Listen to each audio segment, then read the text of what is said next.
किसी गांव में एक साधु रहा करता था। वह जब भी नाचता था तभी बारिश होती थी। इसलिए गांव के लोगों को जब भी बारिश की जरूरत होती तब यह लोग उस साधु के पास जाते और उनसे अनुरोध करते कि वह नाचे। और जब वह नाचने लगते तो बारिश जरूर होती थी। कुछ दिनों बाद चार लड़के शहर से गांव में घूमने आए।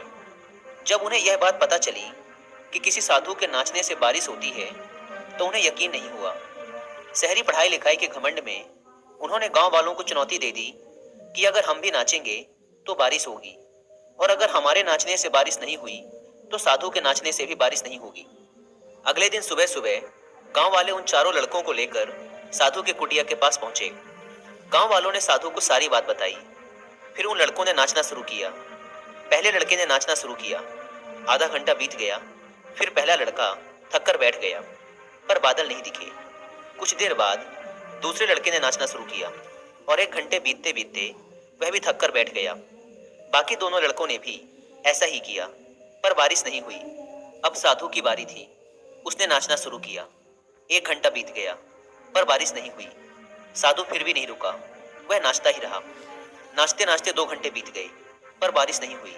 4 घंटे बीत गए, पर बारिश नहीं हुई। लेकिन साधु तो रुकने का नाम ही नहीं ले रहा था। धीरे धीरे शाम ढलने लगी कि तभी बादलों की गड़गड़ाहट सुनाई दी और थोड़ी देर बाद जोरों की बारिश होने लगी।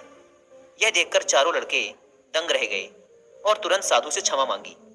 फिर चारों लड़कों ने साधु से पूछा, बाबा, भला ऐसा क्यों कि हमारे नाचने से बारिश नहीं हुई और आपके नाचने से बारिश हो गई?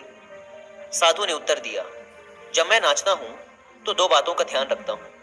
पहली बात तो मैं यह सोचता हूं कि अगर मैं नाचूंगा तो बारिश को होना ही पड़ेगा, और दूसरी यह कि मैं तब तक नाचूंगा जब तक कि बारिश ना हो जाए। सफलता पाने वाले में भी यही गुण विद्यमान होता है। वे जिस काम को भी करते हैं उसमें उन्हें सफल होने का पूरा भरोसा होता है, और वह तब तक उस काम को करते हैं जब तक कि उसमें सफल ना हो जाएं। इसलिए अगर हमें सफलता हासिल करनी है तो इस साधु की तरह ही अपने लक्ष्य को प्राप्त करना होगा।